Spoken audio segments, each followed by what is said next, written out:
Hi guys, welcome to another episode of Hangout with Busayo. Nothing happens by accident.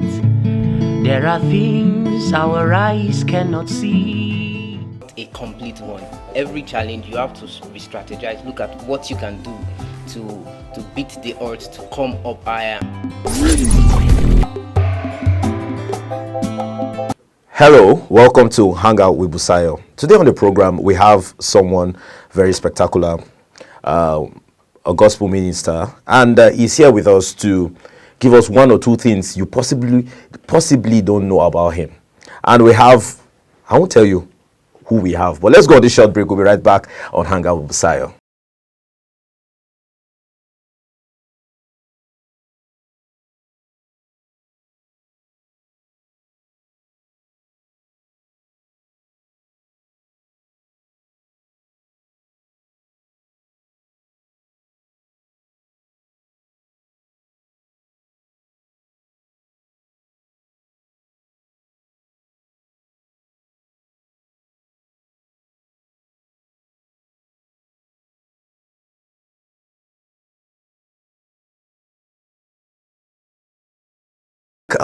This is Hangout with Busayo, and today we have Solomon Lange with us in the studio. Okay, let's just. I don't know. I'm laughing, but when I say, why are you still laughing? Are you laughing at me, or you're laughing with me? I'm laughing with you, so it should be together. Okay, how are you doing? So I'm great, man. I'm awesome. Short, long while. Yeah, I know, man. We're all busy. They locked us all out, or they locked us all in our houses. So yeah, it's been a while, we've seen, but it's good to be back and see you again. Yeah, but I've been good. I've been awesome. Okay, this is Solomon Lange. I don't need to explain anything again, but we'll just go straight to our discussion today. Okay, foremost, I would want you to share something that you feel we don't know about you. Okay, so a lot of people don't know that I play the trumpet. Wow! Right, that was like my first instrument. I've not been playing it on stage. People, since I became Solomon Lange, I used to play it in the band where I started in Kaduna. But since the release of my first album, I've never ever played the trumpet on stage. So people don't know I played the trumpet. Number one. Number two, people don't know that I'm addicted to the PS game, to PS4. I think one of these days I'll come and knock you out. No problem. Come and try my hands. Yeah, because I'm a very private person. So my wife and I, we play the PS. We play PS FIFA game a lot. And then, yeah, majorly, those are the two things that I want to share right now. Like I didn't know about that part. No. Okay, so the first question I would like to ask is, how did Solomon Lange become Solomon Lange? I mean, the journey to being Solomon Lange that has been talked about everywhere. You know, I was in Jos, as I said earlier before we had the shoot, that I was there in Jos, and one of the persons that I went with said, "Busayo, we need to go and see Solomon Lange." I said, we really need to go and see Solomon Lange. And everybody at the front were shouting, "I must not go till Solomon Lange comes on stage." Wow. And they want to, that has been long, they've been listening to your song, but I want to know there's a journey that made you to that point. So people don't begin to think it's just one day you just woke up and boom, everything happened. It doesn't happen like that. That would have been the longest. It happened that way, but it was the longest night ever. My journey is a journey of grace. I mean, journey of grace. I was born in a village by every standard poor parent, in southern part of Kaduna State. But so it's a journey of grace. I started singing in church, and then I was in school. We got to secondary school. I started a group, but I was already writing songs as a little boy. Secondary school, I started a group. I was writing the songs for the group in secondary school. And then after secondary school, I joined a band in Kaduna called the Kale Visions, when I was also in Kaduna Polytechnic. So I joined the band called Kale Visions, and then from there, I went solo a few years later. So it's been a journey of development, and all this from being from a child to secondary school, running a group, to joining the band was all me getting trained, and getting training. And I used to listen to a lot of music. When they gave us little stipends in the band, other people used to buy clothes and shoes. I'd buy cassettes, the little cassettes, I'll just buy them and just keep learning and listening and honing my gifts and learning and dreaming and dreaming and dreaming and dreaming of a day when we're going to go to the world and sing and people will celebrate you. Yeah, so that's part of that place where the turnaround came up. Okay. Okay, so this is it. So I used to write R&B and soul songs, and very soulful songs, gospel, of course, all the same. But someone met me, as a kid, met me one day. I met him at a concert here in Abuja. I came from Kaduna. And he said to me, bros, this R&B when you sing, bros, you go hungry for this country. You know, when I get to look, this R&B when you sing out for your language. You know.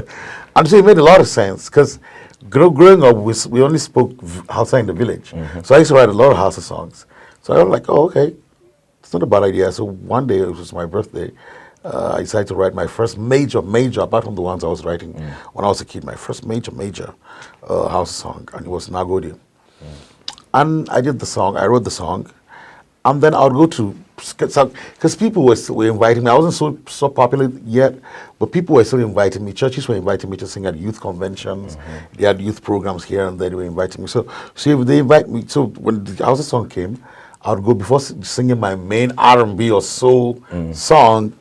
You know, in the 90s, those were the big things. Right? R&B was huge in the 90s. So I would sing the song, and then the effect it had on people was amazing. That's the Hausa song, the Nagodi Hausa song. Yeah.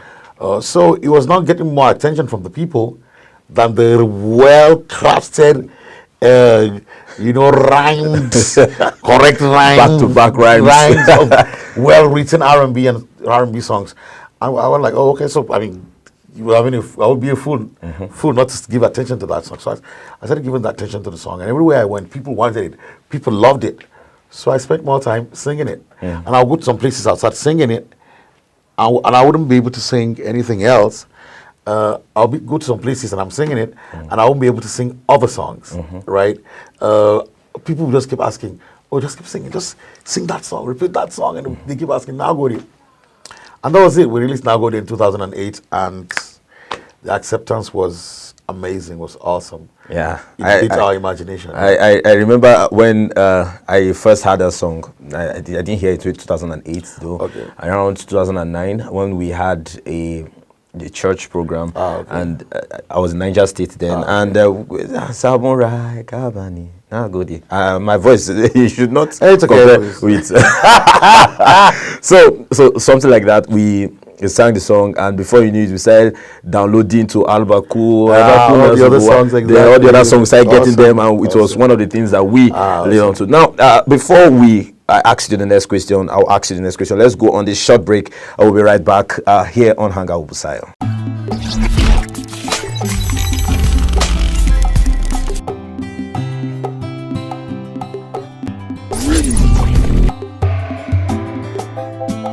Welcome back from that short break. It's still Hangout with Busayo, and we have Solomon Lange with us here in the studio. I said earlier that Solomon Lange is not going anywhere. I'm trapping him down here, and he said I was harassing him. The world should know that I don't harass people. But it's awesome having you with us in the studio. Now, I want to know. Now, I would want you to. One of the things that prompted me to invite and also bring you here is because the way the world is moving, it's really evolving to a different level. Now, people just see gospel music artists out there and think that everything just happened without a story. Yeah. Everybody wants to go to church and just get recognized. Were there times where you were, let me use the word that other guys use, benched in church? Maybe they tell you, okay, just wait, especially you're in the band, and say, okay, just wait, let this person play before you. Were there times like that? Oh yeah, I mean, when I first joined my band in Kaduna, the Calavisions, for a long time, over a year or two, all we're doing we're just carrying speakers, myself and a few other friends of mine. The people who did the singing were different, but I was one of the people carrying speakers and washing the clothes of the other band members and washing their plates after they were done eating. So there were those moments. Even in churches, there were times when even as a solo artist, you gave your name and told them you could sing, and they turned you down. Who is that? Yeah, so we've had that like over and over and over. So what will you advise people in that stage right now? Keep working. See, the most important thing, right, is that you have to have a dream. You have to have a vision of where you're going to. And once you capture that vision and you write it down, you don't let anything or nothing should stop you from realizing that the picture you're seeing on your mind.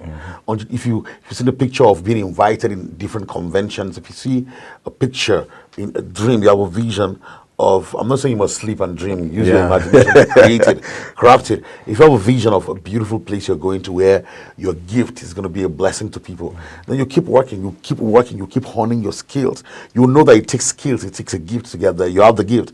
You keep developing that gift until it can stand out. Good enough, stand out and create a space for you. Yeah, so you keep working. You read materials, you develop yourself in leadership, you develop your gift. Everything it takes, you give it until you get. So does that mean talent is not really enough? You have to work. Oh, talent is not enough. Talent is Because some people say I have the talent of singing. I had it inborn. When they gave it to me, in fact, when I started crying, I said, "Baby, you know it has melody." Yeah, no problem. I'll just tell you. I'll just put my hand on a key on the piano, and I'll tell you sing. And I'm very sure you will sing off because you've not been trained. You have to be trained. You have to learn to sing on key.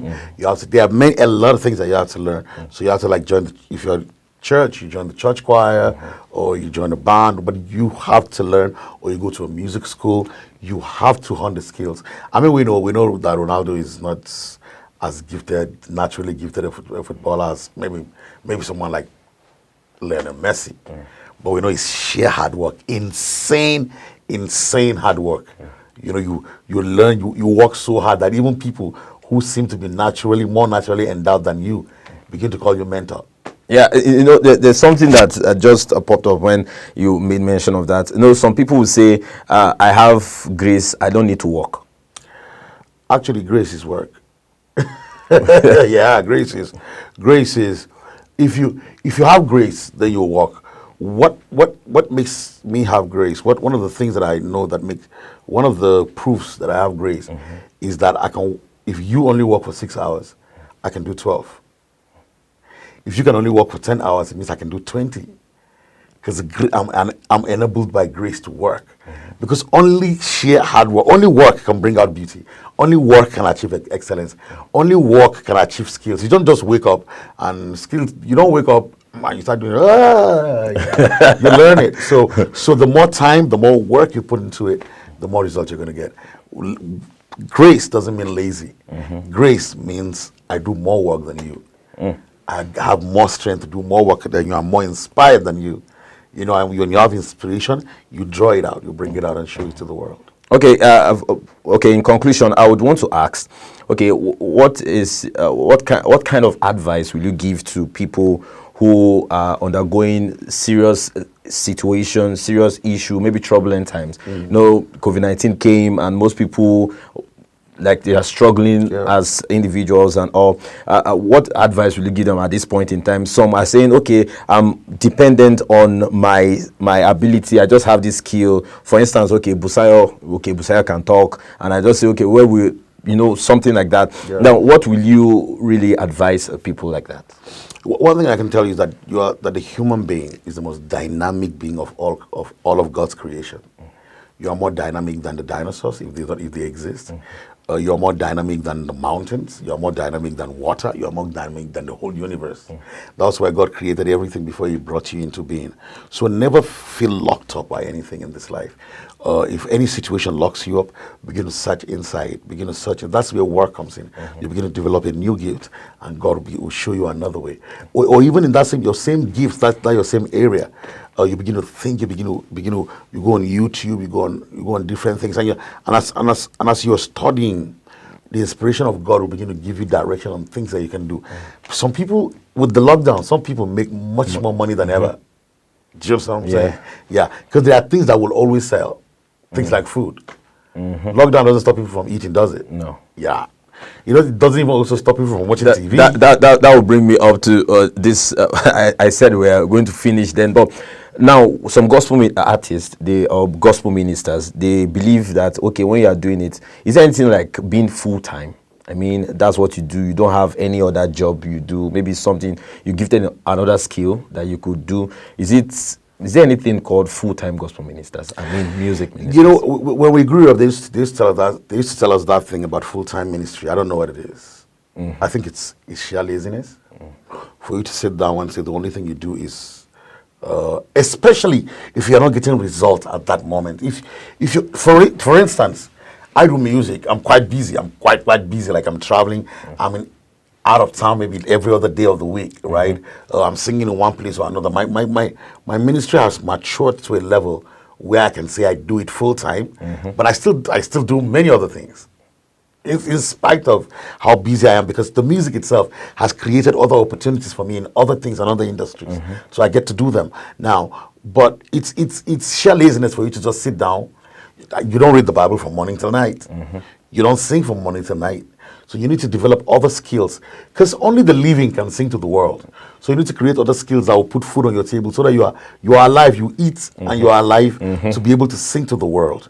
Right? So I think that Paul was a tent maker. He was a great preacher, but he made tents, he made a lot of money, and was taking care of all the other people that were working with him.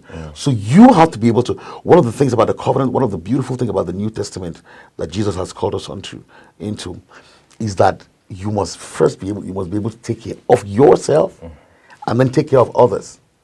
The word of God forbids you from depending on people. You can depend on people for a season, for a time being. But as you're depending on people at that moment for where to live, what to do, food to eat, you must develop something that in another season other people can depend on you, and you take care of them. So it takes a lot of work. It takes a lot of work for you to do. You just walk, keep developing the skills, man. Don't say you're full time and just being lazy. Man. Yeah. Okay. Yes, we'll wrap things up right now on the program, but I said it earlier, and you're going to do it. What am I doing? Freestyle. Freestyle. Busayo freestyling with me. No, I'm not accepting this. Yeah, boy, I got it, yeah, boy, I got it, my time a corner, was on YouTube. My time a corner. All right, go get the CD. Okay, guys, so that's how we wrap this up today on Hangout Busayo with Solomon Lange. Thank you very much. Just don't forget to subscribe onto the YouTube channel. And you know what? We'll see Briggy back Sunday. Maybe this time we'll run to his place. Maybe when in his studio, we'll go and capture him. Catch him there. Anytime. And know why he used to do all those things for all those good one or two that he used to do for us. We'll catch him up there. Thank you very much and bye.